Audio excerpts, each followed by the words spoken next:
All right, welcome back to our Courage sessions here with the Texas Health Education Service. My name is Enrique Hasso, and I'm the Associate Director of the Texas Health Education Service here in Austin, Texas.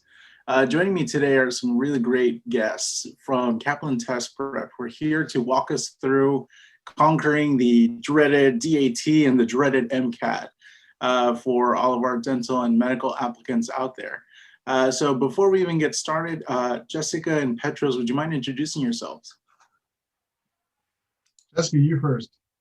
Sure, sounds good. I'm Jessica Peterson. I'm the Director of Institutional Partnerships with Kaplan, based in Texas, and work with quite a few programs across the country. So excited to be here as part of the Courage sessions and talk a little bit about MCAT and DAT. And my name is Petros Minasi. I am a director on our MCAT team here at Kaplan, and been an MCAT teacher for 2 decades now, which is both scary and also mind-boggling at the same time. But really, enjoy working with students, and so I continue to teach our MCAT courses while at the same time doing work with colleagues like Jessica and working on kind of ways that we can better enhance the experience for our students to get nice high MCAT scores, DAT scores. I've also taught DAT for some time, so looking forward to this session and getting a chance to get your questions answered. Yes, we definitely have the pros here. So just as a reminder, this is a live Q&A. If you have any questions about preparing for the DAT or for the MCAT, we are very glad to address them here. I will be keeping track of your comments coming into the Texas Health Education Service page. So if you have any questions, post them up here, and I'd be glad to ask our panelists for today. This past year, in terms of everything that's been happening, test preparation and the admissions tests were not spared. About this time last year, we started seeing a lot of cancellations of MCAT test dates. The DAT also suffered similar setbacks. There were some delays and some shifts. And then throughout the summer, there was just so much anxiety around the MCAT and cancellations. I know there were just so many concerns from students, and those concerns have not gone down. The MCAT is a big part of your application. The DAT is a big part of your application. And so that anxiety is not misplaced, but it's definitely something that we hoped with our discussion today, to kind of alleviate, because unfortunately, we are still living in that same world that we were in last year. And while things are getting better, thankfully, there are still some things that you need to keep in mind, because in a typical year, test prep is very stressful. So we've thrown on a global pandemic, we've thrown on uncertainty, and we just are here to make sure that your questions and your concerns are addressed. So we have a presentation from Petros that he's going to offer us right now. And I just want to make sure that you all realize that any questions about DAT or MCAT, please share them with us, and I will be glad to interrupt this presentation to make sure we address your questions. And I look forward to those interruptions, and so happy that we're doing this. And really, to echo your statement, normally preparing for these exams is not just stressful, it's very stressful, right? I mean, you think about the kind of the work that you've done as a student in your undergraduate classes to get the good grades, to learn the material, and then there's this exam that you have to take that everyone's going to be taking, and everyone's being evaluated really across the same metric. And you think about these exams, especially the MCAT, which is a 7.5-hour experience. It's got a lunch break in it. I mean, talk about a long day. We don't normally take these kinds of exams, and there's such a breadth of content, a breadth of skills that are being tested on these exams in a relatively compact, short setting. I mean, it's all happening in one day. You don't take a physics midterm, a chem midterm, a biochem midterm, insert all the subjects midterm or final all on the same day. But on the MCAT, you got to take all of them. On the DAT, you got to take all of them. So yes, it's extremely stressful. And there were a lot of disruptions last year, and some of those disruptions have continued in a way But I think what's important to keep in mind is a couple of things. I'll just kind of open with this statement that yes, there were disruptions in 2020.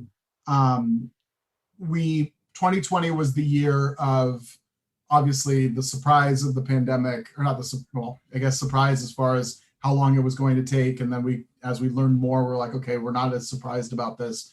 But it was really a year of kind of learning how to adapt. And I think there's actually kind of a positive light in all this, in that we were able to adapt, right? I mean, there were compromises that had to be made.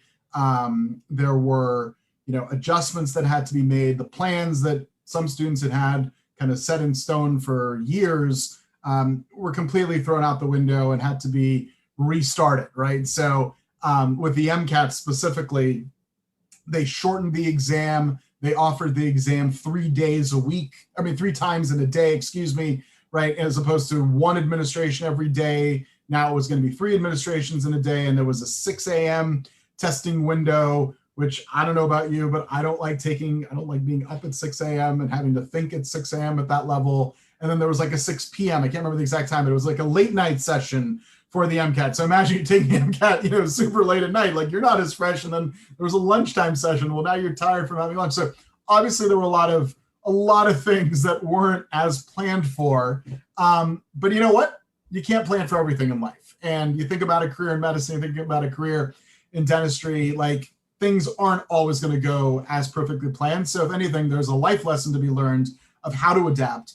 The good news, though, is that everyone went through that. I have the luxury and the pleasure of speaking to a lot of folks like Enrique who are in medical school admissions, dental school admissions. And the one kind of common theme I heard through all of this was, yeah, everyone's going through this. So it's stressful for everyone. So that's not, that's a common multiplier across the board. So it's okay, because no one's going to turn around and say, oh, well, it's because I was stressed. Well, yeah, everyone was stressed. So we're all good. Like you're not. So there was that positivity that came into things. We get into 2021, and the pandemic, of course, continues. There is more light at the end of the tunnel. We're seeing better days ahead for sure. But that being said, with the MCAT, there's still an adjustment that's been made. Now there's, instead of 3 testing windows in a day, now there are 2 testing windows in a day. And the first testing window is now only at 7 or 7:30 in the morning, which isn't as bad as 6, but it's still not great, right? It's still not perfect. Then there's a 3 p.m. testing window, which means you're testing into dinner time because they have unshortened the exam. The exam is back to its traditional length. So I say all these things because it's important to recognize that, yes, it's probably the overused cliche that we're all in this together, but we are all in this together. Like everybody is experiencing the same effect of these changes, which is okay. That all being said, I think it's also important to keep in mind and to recognize that there is no compromise that you should be making to try to do your best on these exams, and really, continuing to put the time and put the effort in to make sure that you're putting yourself forward in the best light possible. Because at the end of the day, the one kind of mitigating factor when you think about these entrance exams is that they are an opportunity to actually demonstrate your future potential in not necessarily if you're going to make a good doctor or a good dentist, but if you're going to make a good medical student or a good dental student, right? Are you ready to undertake the curriculum? Because the curriculum in the professional programs is definitely a major undertaking. So to say the least, right, Enrique? And just go right. It's not a small undertaking. It's a pretty big undertaking. So you think the MCAT is hard, and then you get to the boards and it's even harder. So it doesn't get any easier. But that all being said, these are preparable exams, and I think that's also something that we oftentimes do lose sight of, that there's no such thing as not being able to be prepared for these exams, because there's a really high level of transparency as far as what is tested on these exams. And so I always kind of keep that in mind and remind students of that as we go. Enrique, you were going to say something. Yes, thank you. I realize I should, for full transparency, I should mention that Kaplan and the JAMP program have a partnership. through which Kaplan provides test prep services for the students in JAMP, and also provides some enrichment services to help JAMP students kind of prepare for the preparation of the MCAT test. So we're so thankful for that partnership, but I did feel I needed to come up front and say that we do have this established partnership with Kaplan. We do. Yeah, and we're definitely not here to talk up Kaplan. They are great, but ultimately we're here for your preparation for these admissions tests. Yeah, and when I say preparation, I mean I'm these exams, the administrators of these exams explicitly state that there's an expectation that students do some type of practice, right? Whether that's grabbing some old, practice exams, whether it's reading through or rereading through content, like some kind of actual preparation. These aren't exams, and I'll say this as with my teacher hat on. These aren't exams that you can wake up one morning and say, I'm going to go take the MCAT, or I'm going to go take the DAT, right? These are exams that you do have to study for like you would a midterm or final. And yeah, for full transparency, yes, Kaplan does provide courses to prepare you for the MCAT and for the DAT, but we also provide books that are available. We provide practice, questions if students just want to get those. So when I say preparation, I mean just do something, even if it's, get all the free stuff that's out there, like do something, because you don't want to be behind, because other people are definitely doing something along the way as we go. So Exactly. Any questions that have come through that I can take now, just before we? Not yet, but I know a very common one that I hear from so many students. It's, and then, I won't go off on that tangent. The basic question is, I know this is a pathway I want to go down. Where do I even get started? Yeah. What does it look like? Yeah. As far a pathway, or get started as far as like beginning to prepare for the tests. Yeah. Yeah, I think it's an interesting question, because in a weird way, as soon as you take your first science class, right, whether you're pre-med, pre-dent, pre-vet, whatever it is, you're starting that path, right? So when you take general chemistry on day one of freshman year, you're starting down the path of getting ready for this exam. So, for anyone who's here or listening who is maybe earlier in your undergraduate education, which is good, keep it in your mindset that the material that you're seeing now isn't just going to be material that you're going to be tested on and evaluated on a midterm or a final in a 3-month, 4-month period. It's material that you're going to be revisiting in a couple of years' time. And more importantly, it's material that builds upon itself. So what you learn, and I'll use chemistry as the example, is it's an easier one. The chemistry that you learn in a general chemistry class is the basis for understanding the chemistry in an organic chemistry class, right? Organic chemistry focuses more specifically on what traditionally is known as carbon chemistry, or for chemistry of carbon-containing compounds. But all of that fundamental general chemistry is built into understanding the organic chemistry. Then you say, okay, well, OChem is this horrible thing, but then that organic chemistry is the foundation and the language that biochemistry is built around. So it is a longitudinal continuum that we oftentimes don't think about, because we think about it as a very kind of staccato, individualized, okay, I'm taking chemistry now, I'm going to get my grade, and I'm going to move on to OChem, get my grade, move on to biochem, but they're all actually connected. And then, the sciences, they really are all connected. I mean, you think about a topic like, and I'm really putting my teacher hat on right now, but like you think about a topic like oxidation and reduction, redox reactions, we oftentimes historically learn about them in a general chemistry class, but there's plenty of oxidation and reduction that happens in physics. There's plenty of oxidation and reduction that happens in biochemistry. And like newsflash, it's all actually the same thing, but it's just taught with a different angle. And oftentimes when we're learning it, we're thinking, oh, this is something different. And then you dig a little deeper, you go, no, actually it's the exact same thing, right? It's literally electrons moving from one place to the other. And that's just one example of many examples of how interconnected the sciences are. And then, Enrique, to kind of layer another layer to your question, as far as getting started, these exams, particularly the MCAT, are exams that will not reward you for merely knowing the content. They're exams that reward you for being able to apply the content and to use the content. So, as you kind of start to think about the bigger applications, the broader applications of this material, it's so important to be thinking or be, kind of forward thinking and not just thinking about, okay, let me memorize this formula.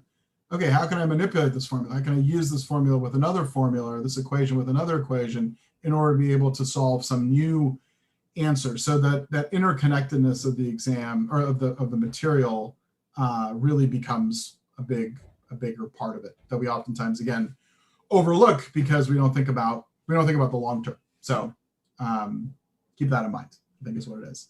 Yeah, the last thing I'll say on this, though, is you're going to learn more in your undergraduate classes than these tests are going to cover as far as scope. I've had so many conversations, and maybe conversation is an understatement for the actual kind of level of anger sometimes in the voice of my students when they would say things like, but I learned in my insert name of class that this, why aren't we covering that for, for the MCAT or for the DAT? And my response is, because it's not tested, right? That stuff is important to know and will help you.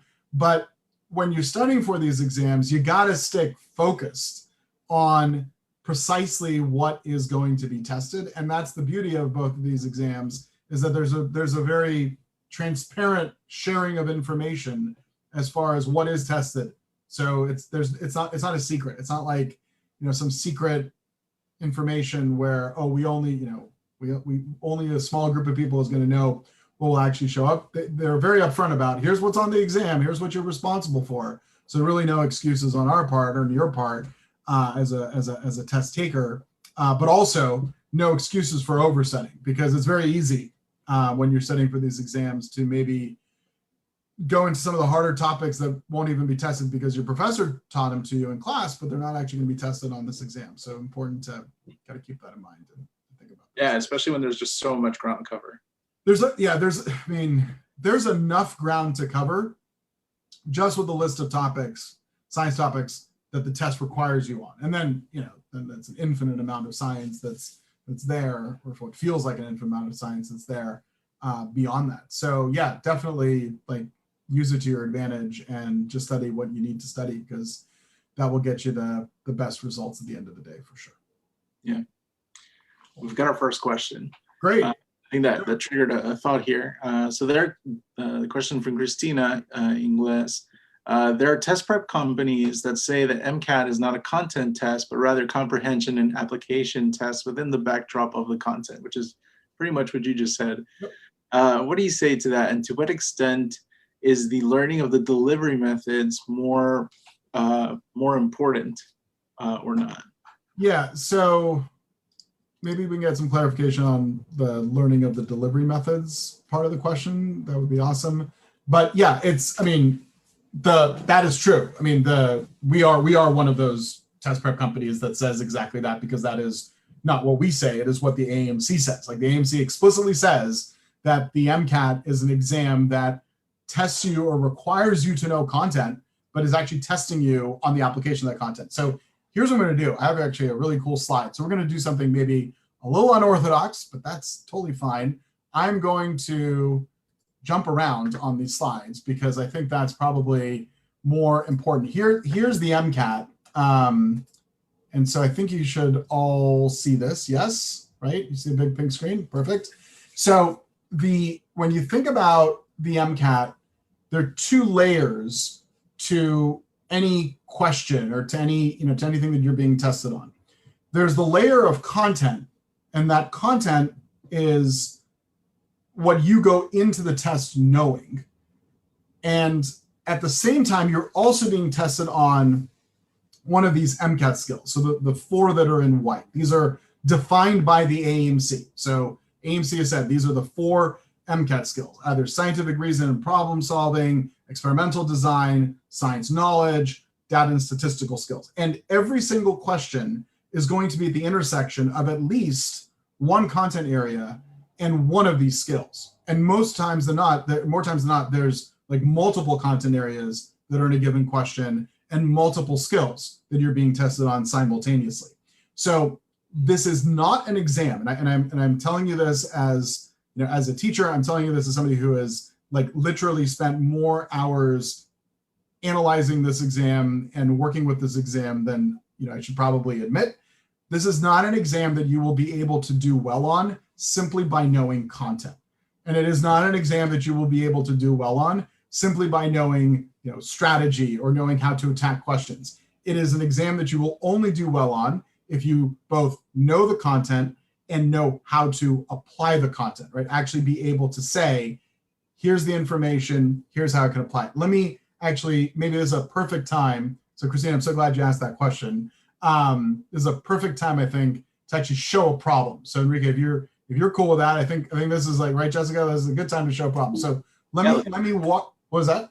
Let's do it. Let's do it, yeah. So as I said, we're gonna do this a little bit unconventionally, which is totally fine. But let me find the problem first, because that's, you know, important in order to be able to do the problem. So here is a classic question that we're going to look at it and say, wait a minute, is it really that hard? I'm going to walk you through this because this is the thinking that you have to have in order to be successful on the exam. So number one, relatively longer question, right, in terms of the amount of words that are on the screen, which is fine.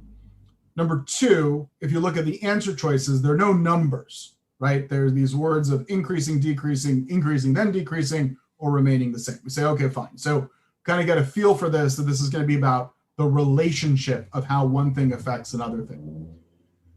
The first sentence in this question says the sodium potassium pump is an ATPase that pumps 3 sodium out of the cell and 2 potassium into the cell for each ATP that's hydrolyzed.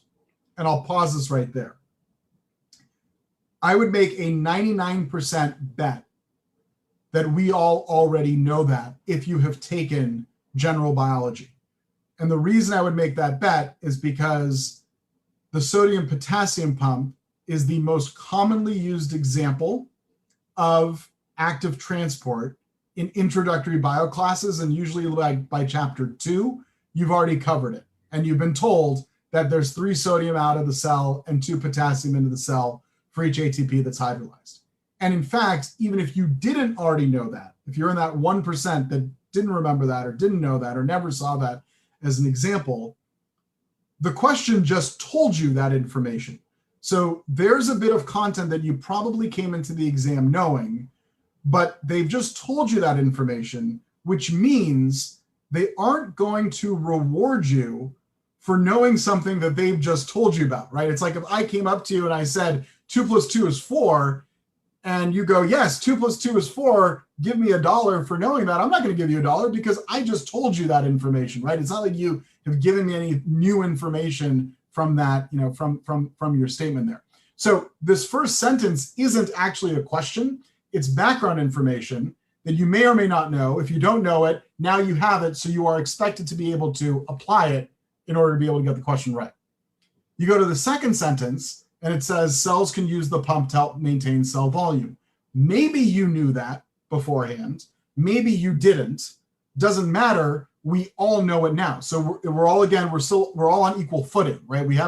It's not like, oh, I know something special. No, everybody who's reading this question knows that information. Then you get to the actual question itself, where it says, which of the following would most likely happen to the rate of ATP consumption immediately after a cell is moved to a hypotonic environment? So here we have the word hypotonic, which they have not given us the definition of. So one of the things they're already testing us as far as content is whether or not we know what hypotonic means. So they could have asked a very simple question, which was, which of the following is the definition of hypotonic? But they didn't do that because that would be what's referred to as a recall recognition question, which is on the hierarchy of the types of critical thinking, that's low on the hierarchy. So that's like the basics, right? I see something and I can recall what that thing means. So that's like doing flashcards, right? That's just knowing the definition of a word, but not knowing how to use the word in an actual sentence, right? So it's the equivalent. So right now, we are tasked immediately with having to be able to very quickly identify what does hypotonic environment mean. So this is where you dig into your content knowledge. So this has happened from your content review and from your learning. So you say, okay, hypotonic environment, that means there's a lower solute concentration outside of the cell than there is inside of the cell. That is literally what hypotonic means, which means there's a higher concentration of water outside the cell relative to inside of the cell. So if you think about the flow of things, the water would be flowing into the cell because we always go from areas of high concentration to low concentration. Since there's a higher concentration of water outside the cell than inside the cell, the water is going to be flowing in, right? That's what happens in a hypotonic environment. If we were in a hypertonic environment, it would be the opposite, but this is hypotonic. Literally the same thing that happens when you take a shower and your fingertips wrinkle, right? Or you go swimming and your fingertips wrinkle. It's because you are now technically in a hypotonic environment. So that's your fingers swell up is what happens, and it looks like they've wrinkled. But what we know is that since the water is going into the cell is going to swell up, right? It's going to get bigger as far as its volume is concerned because more water is flowing into it. So then we ask ourselves, well, who can help maintain the cell volume? Well, they just told that to us in the question. They told us that it was the sodium-potassium pump that can help maintain the cell volume. So we say, great. We think about the sodium-potassium pump, again, based on what they said, that it's pumping out 3 sodium and pumping 2 potassium in. And this is another area where you have to think about the content. You say, well, what do I know about ions? It doesn't matter whether it is the same type of ion. It just matters that it's the ions out versus the ions in. So it's 3 sodium out, so 3 out, 2 in. So it's a net movement of 1 ion into the environment. As you put more ions, more solutes into the environment, the hypotonic environment is going to start to get closer and closer and eventually reach a point where you are isotonic with the inside of the cell because you're net moving things outwards. So eventually they're going to kind of even out and they're going to be in an isotonic environment. That's when they are going to be even with each other. So in order for that pumping to happen, we would have had to have ATP consumption go up. Once we get to an isotonic state, that ATP consumption can go back down again. It can go back to where it was originally. So now we're thinking, okay, we go up and we go back down. Now we've had to use our knowledge as far as solutes, our knowledge as far as hypotonic environments, but we've had to also apply the information that was just given to us and apply the information that we have in order to be able to solve this question. So if you look at the answer choices, you may be tempted to choose answer choice 3, the one that says it would increase, then it would decrease, because that looks right? I mean, I just told you we go to isotonic and that's going to go back. I mean, it's going to go back down because everybody's nice and happy. But this is where the MCAT takes it up another layer. They didn't ask you what eventually would happen. They asked you what immediately would happen. And what immediately would happen is it would increase. So the correct answer is in fact not answer choice 3. The correct answer is in fact going to be answer choice 1. So you talk about, and imagine you would have done all of that thinking. I mean, I walked you through it step by step by step by step just now. You would be doing all that thinking in about a minute's time. So it's also not just about knowing the content. It's also not just about being able to apply the content. It's also about being able to execute the content in the amount of time that you have to execute all the questions on the test, and then do that for 8 hours. So there's, or 7.5 hours. There's an endurance factor that comes into play as well. So it's a lot of steps is what it is as you're kind of going through it. But yes, I mean, content's going to be a huge part of your kind of prep. I mean, it's going to be a huge part of your preparation, but it is in no way going to be sufficient at the end of the day to get things We have a question specific to that question that you just went over. Yeah. If you wouldn't mind doing a little content retrieval. Yeah. If it was moved to a hypotonic solution, wouldn't that lower the concentration outside the cell? No, if the cell was moved to a hypotonic environment, that means the environment is already hypotonic relative to the cell, right? Hypotenacity, hypertenacity, isotenacity are all relative. It's always a measurement of things one relative to the other. So cell is moved to an environment that is hypotonic to it, right? That would imply that the environment has a lower solute concentration than what is inside of the cell. And that if it's a lower solute concentration, that means it's a higher amount of water, higher water concentration on the outside of the cell. So then the water would flow in. Thank you for the clarification. No. And I think that is a perfect example of just how important it is to really condition yourself to build up that endurance. As you mentioned, you're doing a question like that. Right now, it took us about 5 minutes to go step by step. And at the end of when somebody's moving toward test day, they want to do that in about under a minute because there are just so many other questions to go through and do that for a full day, essentially. Yeah, exactly. It's rough. Over and over again. Sorry, I didn't mean to speak over you. Yeah, because it comes down not just to intellectual endurance, but also physical endurance and being able to just stay seated for that long. Are there any tips that you can offer in terms of either the academic endurance or the physical endurance for sitting through a test that long? Yeah, so I think a good mentality and a good philosophy to apply is a culture of no surprises. So you don't want to be surprised by anything when test day rolls around. So what that means when getting ready for these exams is a couple things, but primarily it means practicing the way that you're going to actually have to execute on test day. So I'm saying, like, lock yourself in a room, no distractions, turn off your cell phones, right? No social media, nothing. Like, phones are off, everything is off when you're taking full-length exams. That way you get yourself used to it, quite frankly, because you're never going to be able to replicate the exact environment of the testing center because you are not in the testing center. Right? You don't know what the ceilings look like. You don't know what the computers look like. You don't know what the carpets look like. But you can do as much as you can to replicate that when you're actually practicing, especially when you're taking full-length exams.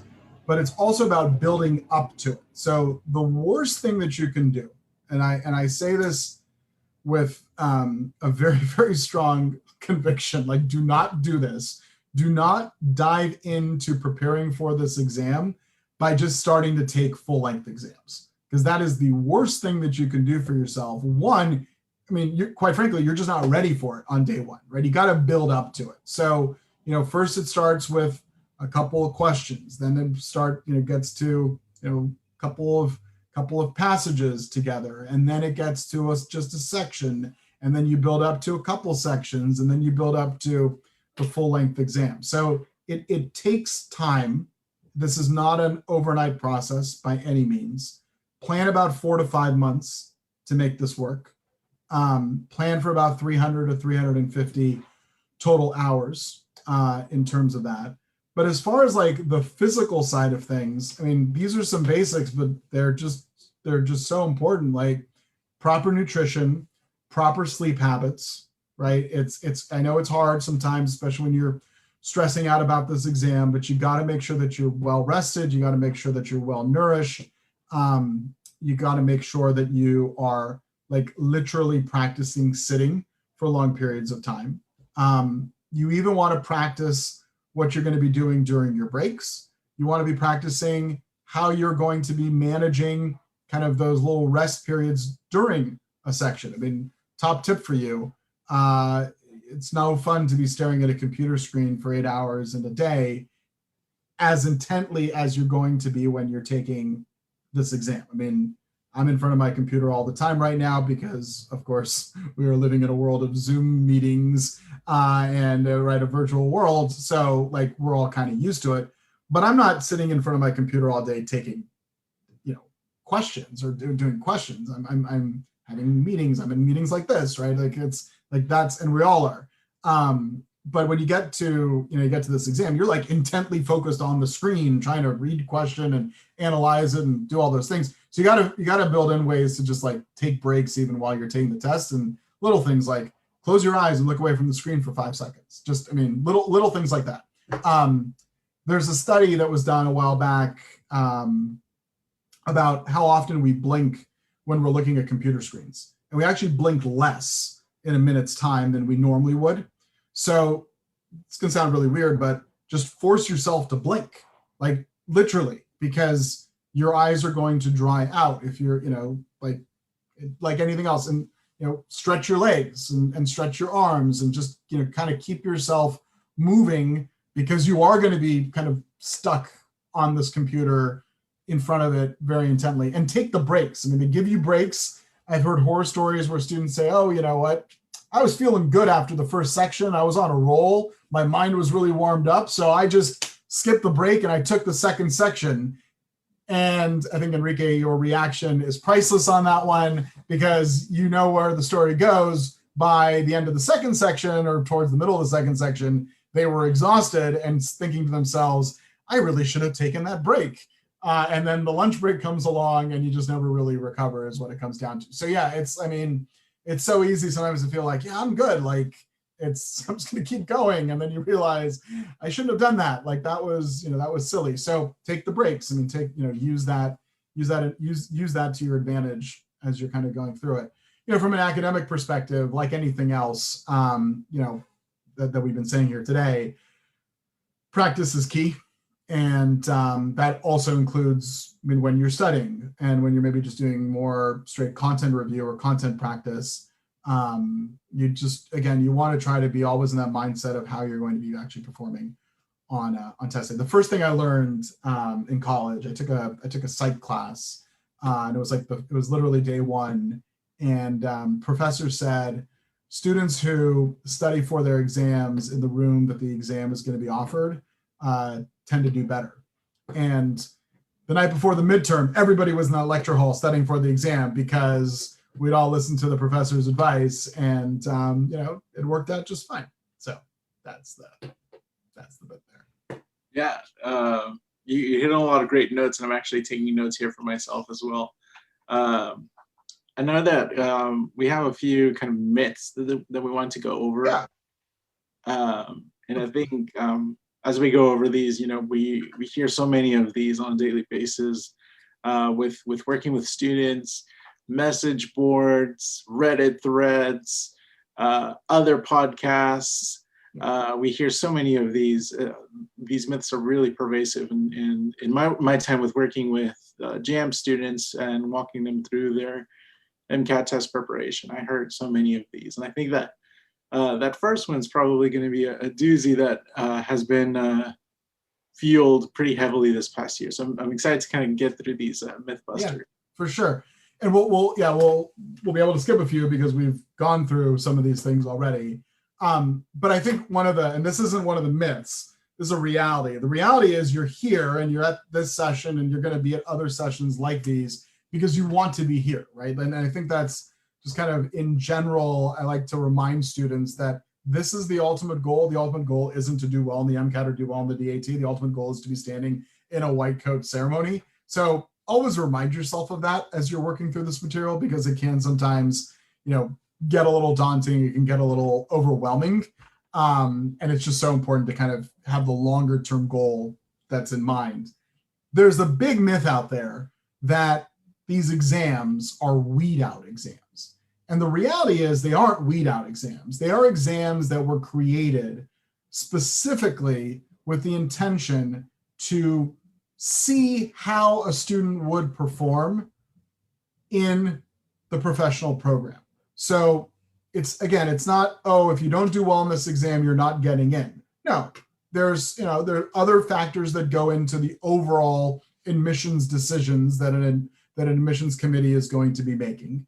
Yes, for the MCAT, we do a survey every year, And yes, year after year, the medical school admissions officers say that the MCAT score is the most important admissions factor, but it's only so because it is the one factor on the application that is common to everybody, right? Everybody is being measured against the same standard. This is also true for DAT. The one thing that everybody is against same standard.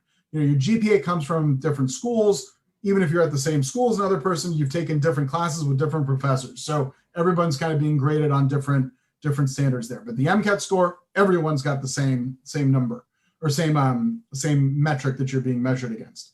These are what are called quantitative factors, and they will determine whether an application is going to be denied, or probably admitted, but it will never determine that the application is absolutely being admitted, right? There's no such thing as going in with a perfect MCAT score, perfect GPA, and getting admitted to med school. In fact, I had a student of mine a couple of years back who literally had a perfect GPA and got a perfect MCAT score, but that's all he had. And actually took a couple of years off and went and did some volunteer work and went and kind of got some life skills and, learned other things, and then went and applied to medical school because he didn't get in the first time, because that's literally all he had as far as his application was concerned. But then the other factors do come into play, right? So all your research, your clinical experiences, your personal statement, your life story, your interviews, letters of recommendation, how your professors view you as a student, all those things come into play for the admissions decision. But the MCAT score is kind of the one that can open the doors, because it shows the schools what your, one element of what your academic potential is. But more importantly, everyone's being compared against each other with obvious, understanding that, there are, everybody does have different, life experiences and backstories. But it's a really good indicator. Here's what I'll say. It's an important exam, and it's your job as a pre-med or as a pre-dent student to put the highest level of focus onto this exam that you can give, and then add another 10% or add another 20% to it. Like if you're like, oh, this is all I can give, great. Now give us 10% more than that, because it is going to be so important for you. The higher your score is, the easier it is to get in, right? There's less question or less doubt that comes into play as far as admissions office is concerned throughout the process. So keep that in mind. But it's in no way is it a weed out exam. I've seen plenty of students through the years who maybe haven't done as well on the MCAT or on a given section on the MCAT and still gotten to medical school and have made great doctors, right? This isn't every time I go see my doctor, he knows where I work, he knows what I do, and he always goes like, my MCAT score, I don't know how I got into med school. And I'm like, well, you're a great doctor. I keep coming back to you. So the moral story is it's not the end of the world, but at the same time, do yourself as much of a favor as you can and do as well on the exam as you can throughout it. I won't get into the weeds on this because I know we're a little short on time and this information is out there. But bottom line for the MCAT, you need bio, you need gen chem, you need orgo, you need physics, you need biochemistry. Some topics in psychology and sociology are tested on the MCAT as well. So those are like the big topics for the MCAT. For the DAT, it's bio, G-Chem, O-Chem. There's reading comprehension, quantitative reasoning, and then there's something called the perceptual ability test, which is all about shapes and seeing three-dimensional objects in a two-dimensional plane. We have great sessions and great information about this on our website. I'll send those over so we can get those, you can have access to it. But if you just go to, just Google literally like Kaplan MCAT, Kaplan DAT, there'll be a section that'll be what's on the DAT, what's on the MCAT, and then a whole slew of resources available to you. I think the thing that we've kind of touched upon here, which is part of this myth, is the importance of kind of thinking about your preparation for these exams as being an evolving process. So how you're preparing on day one for these exams is going to be different on how you're preparing on the day before the actual test. And what I mean by that is it wouldn't make sense to be doing the same kind of work early as you're going to be doing later. This is what our course does as well, and what our program does, and how we've kind of designed everything. And all the research shows that earlier on, you're going to have more targeted content review, more critical analysis mastery, and that is going to kind of diminish. But what's going to increase is your targeted practice and the application of the critical analysis, right? So you're never going to be studying less or more. You're going to always have a pretty consistent cadence of studying, but the mix of what you're studying is definitely going to change, right? So it's going to evolve as you get closer and closer to test day, and really kind of, right as you get right up to test day, you're going to have very little content that you're going to be just plainly reviewing, meaning just rereading and memorizing or looking at a flashcard and taking it from there. The second myth is that, and this is for the MCAT specifically, and it's also true somewhat for the DAT, but the MCAT has an extra layer of complexity as far as the test, and we kind of touched upon this already. And that the MCAT is primarily a science exam, and I already showed you these skills, and we talked about the question.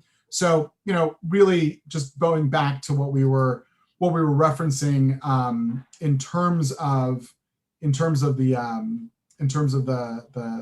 nature of the exam and how connected it all can be, I think is really important for you to think about this from the perspective of this exam and from the perspective of how all the different layers are kind of connected to each other as you go through.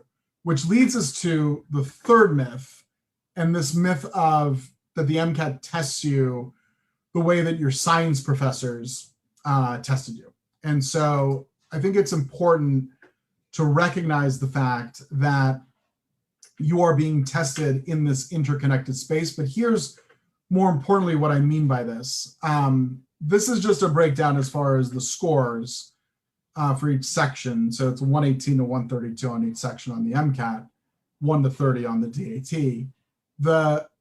The key though is in the titles of these sections. It's the chemical and physical foundations of biological systems. It's the biological and biochemical foundations of living systems. It's all interconnected, right? So if you look at the actual breakdown of the sections, you'll notice there's as much biochemistry in the chemical and physical foundation section as there is in the bio and biochem section, because as I mentioned earlier, it's all connected. It's all integrated with each other. And that's how this test is testing you. We had this recently happen where I got a ping from a student who was like, I think something was wrong with one of the passages, one of the practice tests I was doing, because it was a passage that was all about the circulatory system, which we learn about in a bio class, but it was labeled as chemical and physical foundations. The student was, confused, like there must be something wrong. How dare you talk about the circulatory system when talking about chemistry and physics? And my response was very simple. It was like, it's all physics, right? Because you think about the circulatory system, it's really nothing more, not trivializing the heart or anybody who's in cardiology, but the heart is a pump. And then you've got a whole bunch of tubes attached to this pump, which is just like having a mechanical pump and a whole bunch of pipes attached to it. And you've got fluid flowing through it. And as the fluid flows through it, it has different pressures, just like you have pressure in your plumbing in your house, and it has different velocities depending on the cross-sectional area of the pipe. If the pipe gets bigger, the pipe gets smaller. So bottom line is, yes, it is in the physics system, and all the questions were related to fluid dynamics. So you got to realize that, okay, this isn't how my science professors taught me. My physics professor did not teach me with an example of a heart. He taught me with an example of a mechanical pump, but it is all connected. My bio teacher taught me about the circulatory system as a tissue and as an organ, and she wasn't talking about it in terms of what's happening as far as the actual physics and the mechanics are concerned. So it's important to kind of keep that mindset, as you will, and as you go through these, for sure. So we already did the questions, so I won't make you listen through that again. But it's important to kind of keep that connectedness with the interconnectedness, the integration with all the sciences as you go through. That's the third myth. Up to third myth. I have three more. So are there any questions before we go to the last three? Yeah, there is one that came up as well from Melissa. She's saying, I'm technically classified as a non-traditional student, and it's been many years since I graduated and completed my prereqs. Mm-hmm. The question would be, are the courses suitable enough to refresh content that she took many years ago, or should she invest in maybe redoing the prereqs and then doing the MCAT review course as a prep? Nope. So Melissa, do not. So here's my take on it, and I'm open to other opinions on this one. Do not go and retake the undergraduate classes over again in anticipation of studying for the MCAT. And I will reference what I said earlier. The MCAT tests you on far more narrow of a scope than you are going to learn in these undergraduate classes. So to answer your question, yes, our course will give you the review of the content that you're going to need to know for the MCAT. Will you need to maybe dive in a little bit deeper and spend a little bit more time on some areas? Potentially, because of how long it's been since you last took those courses. But I wouldn't say it's worth your time or worth your while to go back and take those undergrad courses, unless you need to do so for the application itself. Like if it's an application enhancing play, that's a different story, but definitely not for the express purposes of the MCAT. So I think there's another side to this question, particularly for a lot of people who maybe started their first 2 years of college at a community college, and maybe they took courses that, science for majors, but maybe they weren't necessarily geared toward somebody who's interested in the health professions. Yep. I think that advice still stands in that they have the content basis, but they may have to spend a little bit more time as they're doing the MCAT preparation. Would you say that's right? Yeah, I think that's right. I think it might be, it might be one of those cases that you kind of do a little bit of pre-studying, if that makes sense. Like, or I don't know if that as a phrase, like just kind of, okay, I'm going to be starting to study for the MCAT, let's say in 2 months, but right now I'm just going to start brushing up on some of that content. And it's not, it's part of your MCAT prep, quote unquote, but it is not a part of your official, like I'm diving into the actual MCAT preparation. So, yeah. Excellent. Thank you. Yeah, no worries. Kind of leads us perfectly to this next myth, actually. So that was a good question to ask. As far as should you focus on all content equally, and whether you've taken the content a long time ago or more recently, the answer is no, right? There are certain high yield topics that are going to be far more tested on the MCAT that you're going to want to make sure that you put good, smart focus on. But at the same time, everybody has different strengths and weaknesses. So, I hate it when you read, when we read these forum entries that say, I spent 20 hours studying thermodynamics. It's like, well, great. Maybe you needed to study for thermodynamics for 20 hours, right? But I don't, because I'm good at thermodynamics or whatever it might be. Here's what I'll say. Studying for the MCAT is kind of like an improvisational dance. You gotta figure out what you're going to need to do as you're going through this. Don't just assume that you're going to be studying everything equally. Don't assume that you're going to need to spend more time on even high yield topics, because maybe you're a master at those topics. Maybe you will be spending time on other areas. I will also say that it's super easy to fall into the trap of, like you see the shiny ball and you want to just run towards it. And what I mean by that is sometimes you'll do a question here and there and you'll get it wrong and you'll freak out. And I've had this happen to myself. You get obsessed with this one topic. And I had this happen to a student actually recently. It was like, I think it was like 2 or 3 days before her MCAT. And I got a panic email, which was, Petros, I've never learned alpha and beta decay. Like, can we meet for 30 minutes, just go over this, like teach this to me. My test is coming up in a couple of days. And my response was, no, one, we can meet for 30 minutes, but no, we will not go over alpha and beta decay. And I gave my reasons. And it was very simple. It was because alpha and beta decay is a very low yield question. She just happened to see one on a practice test, not gotten it right, had the panic moment, which is totally normal to have. As I said, I've had them too, and did the right thing and reached out to me. And I was like, let's meet about something else. And she was like, okay, like I trust you. I was like, good. And ended up getting no questions about alpha and beta decay on the actual test. Like bottom line is it's very easy to have those panic moments sometimes, but you have to be your own kind of monitor and not allow yourself to fall into those traps of, oh, I need to go and, study everything. So definitely, don't fall into the fear of missing out syndrome for sure. But it's, it's important to kind of put the focus where the focus needs to be. There's definitely high yield topics. We identify the high yield topics very specifically, But at the same time, you need to know your strengths. You need to know your individual weaknesses. What works for one person isn't necessarily going to work for you. Some elements of it might work for you, but others may not.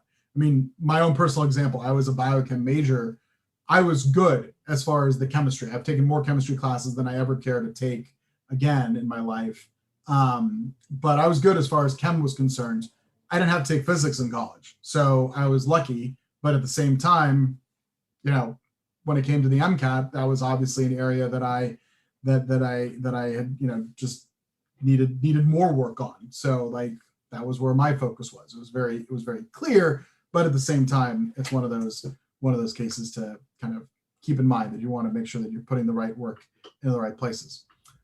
This fifth myth, which is that everyone needs the same one-size-fits-all exam prep, it's a myth. I mean, there's nothing that says everybody needs the exact same thing. I mean, what we've done, because we want to be able to provide the right resources for a student, like, I'll be honest with you, yes, if you sign up for a tutoring package with us, that's more time you're spending with us, which is great. But if tutoring isn't right for you, then why would we want you to have tutoring, right? This is just reality on things. So, so we've created a diverse portfolio, which ranges, quite frankly, from very small offerings of, a Q bank, which is essentially just questions, up to a full boot camp experience where for 5 or 6 weeks, you're only doing MCAT from 9 in the morning until 6 o'clock at night. I mean, if that's what you want, we have that. But there's nothing that says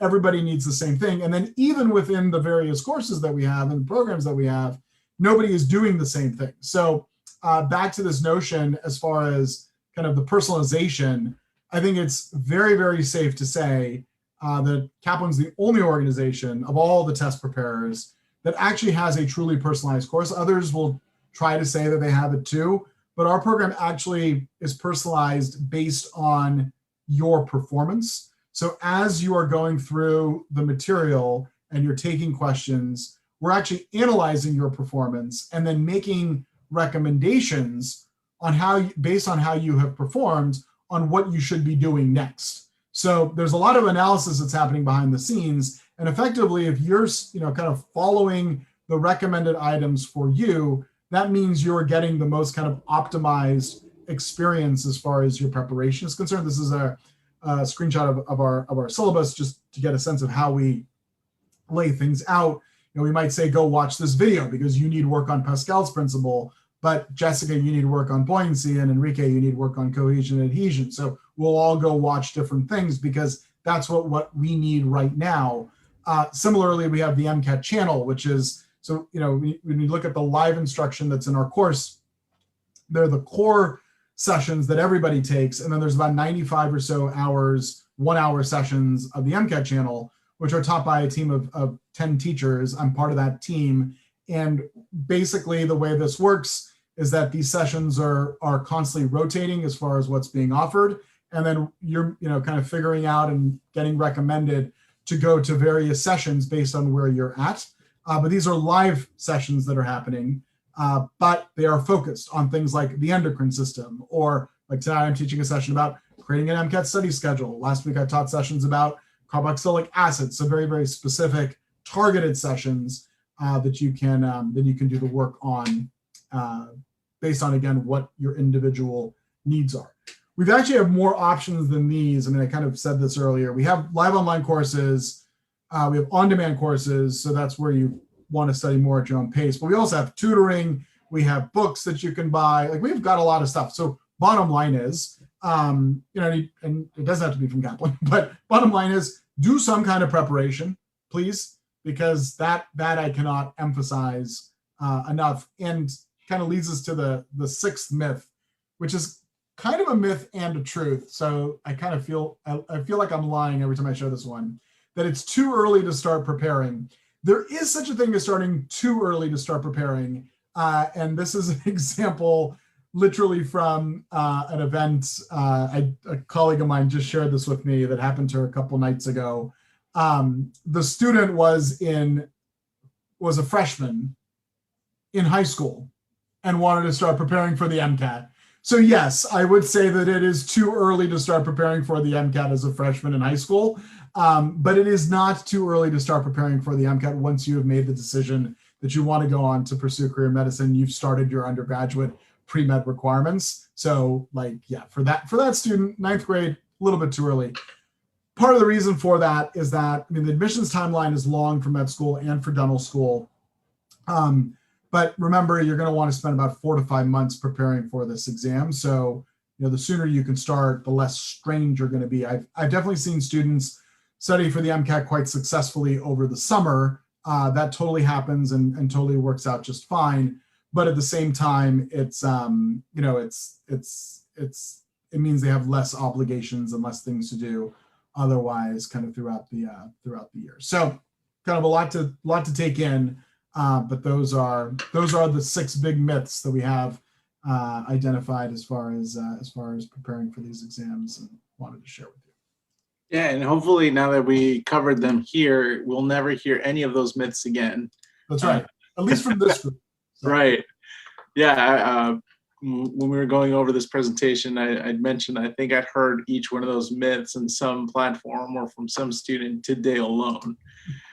So thank you so much for covering all that. I think it's been really helpful to kind of see kind of the meta part of preparing for the tests. These are, as you mentioned, they're really important parts of your application because they are the quantitative aspect that really shows that you are academically prepared for these rigorous professions. You know, you're looking to become a doctor of dentistry, a doctor of medicine, or osteopathic medicine. And so it's really important for you to really put your best foot forward in your preparation. I think if we could take one takeaway from what Petros just shared right now, it's that your journey is not going to be the same as everybody else's. There's so many different options out there for you. I do want to also mention that while there are so many great resources available through Kaplan, the AMC also offers some free test prep materials, especially if you qualify for the fee assistance program. The ADA also offers similar services for students that may be economically disadvantaged applying for the DAT. And then, of course, you have a full-on suite of services available to you from Kaplan. And any of you who just Google MCAT prep anywhere, you will see that there are just a host of services available to you out there. And I think the important takeaway here is that you need to be able to identify what your needs are and the best way that you study, the best way for you to prepare and pursue that pathway. And do so in earnest, because I've worked with several students who are really excited. They pay thousands of dollars for MCAT prep and just never decide to open a book or log into a class. And that it doesn't work by osmosis that way. It's I wish it did, but it just doesn't, right? Right. There's definitely a very, very strong correlation with the amount of work and the efficiency of the work that a student is doing. So it's not just about the time, it's about the efficiency that a student is doing. So put the work in and you will see the reward, and put the work in efficiently, you'll see an even greater reward. One thing I did want to also mention, though, because you mentioned the fee assistance program from the AMC, we actually do have a tuition assistance program available. So that is for students who demonstrate need, but at the same time demonstrate good academics. So if you want to find out more about that, just literally Google Kaplan tuition assistance, and it should be the first link that pops up on your screen. So wonderful. And now for anybody who's interested in following up or maybe learning a little bit more about Kaplan, where can they go for that? Best places would be our website. So kaptest.com would be and then if you want MCAT, it's /MCAT. If you want DAT, it's /DAT, or you can just go to kaptest.com and type in the name of the test, and you'll be taken to the landing page for that program. We have a lot of free information on our webpage, including free study plans for 1 month, 2 month, 3 months, 6 months for students who want to study on their own, or maybe have bought our books and want to use those. So we have those available. We have a lot of articles about the admissions process in terms of interviews, personal statements, articles about preparing for the MCAT. We have articles that are specific to each section of the exam. So there's a lot of free information that's available because, we as an organization have a collective knowledge and a very kind of long history with this exam. And it would really be, very unwise of us to not share that. Like there are only so many people that you can impress in the office by, oh, look at what I know about the MCAT until it gets a little bit boring and old. So no, kidding. So anyway, we have that information available because we want everybody to have that information available. So it's all out there, and that's also true for the DAT. So definitely utilize those resources. Excellent. For sure. Taking a look at the website, and we've already shared these links in the chat here. And for those of you watching this video or listening to it via our podcast, we've included the links in the descriptions. But just taking a look on here, there are some free events as well, like Q&A, Secrets to Success, their MCAT workshop, med school application review. All these are free activities, and so definitely take advantage of that. Even if you don't commit to using Kaplan, free resources from a trusted organization are really valuable right now. Free practice test too on there. So you can take free practice test. That's huge. All right. Is there anything else that we wanted to share? Hopefully to encourage so many of our students to keep in with the name of a courage session. Any final words of wisdom for anybody starting on this journey or maybe preparing to take their MCAT in the next few days? I think, so there might be a couple of you that are taking the test in the next couple of days. And depending on when you're listening and watching, maybe, you can replay this. I will say this, it is, one, thanks for having us, because it's always a pleasure to get the opportunity to work with students and share information. It's a long road and it's a tough road, but it's a very accomplishable road, right? So this is not something that is going to happen overnight. You've been working hard at it for some time, and you're going to keep working hard at it. And the medical profession, you're going to be working hard at it your whole life, right? And especially we see that right now where, the medical field kind of got this extra bonus layer of difficulty added into and complexity added into their lives. So I think, in keeping with the spirit of the title of the session and the spirit of the intention of these sessions, keep the positive attitude, keep the focus on that white coat, right? That is the ultimate goal. There are going to be obstacles always. They're going to come up in life. There are going to be obstacles that are going to come up in the next couple weeks, couple months, couple years. But the ultimate goal is to be fulfilling the dream of wearing the white coat, getting the opportunity to serve your community, to serve others, to change lives. And that's what's important at the end of the day. This is an MCAT score. It's a DAT score. It is a score on an exam at a moment in your life. It is an important score because it will help get you to the next stages. But keep the bigger picture in mind always, especially on those tougher days, because there will be tough days. There'll be good days, there'll be hard days, and there'll be days that you'll want to kind of throw the flag in, right? Just say I'm done. But always remember the longer term goal that's in mind. Excellent advice. Thank you. All right. Well, thank you both so much for your time and for your great insights. This is really valuable for so many of our students right now who may not even know where to get started. For so many students right now, they've spent a fourth of their college career in online courses, stuck at home and not being able to do much. So this hopefully has been really informative and helpful to you. As Petros said, this is going to be a difficult journey, but it's definitely going to be doable. And so just keep at it, because it will definitely be worth it in the long run for you. So on behalf of everybody here at TMDSAS, the Texas Health Education Service, and of course Kaplan Test Prep, we'd like to wish every one of you all the best of luck in the application season. And we're here to help if you have any questions along the way. So until next time, we'll see you later.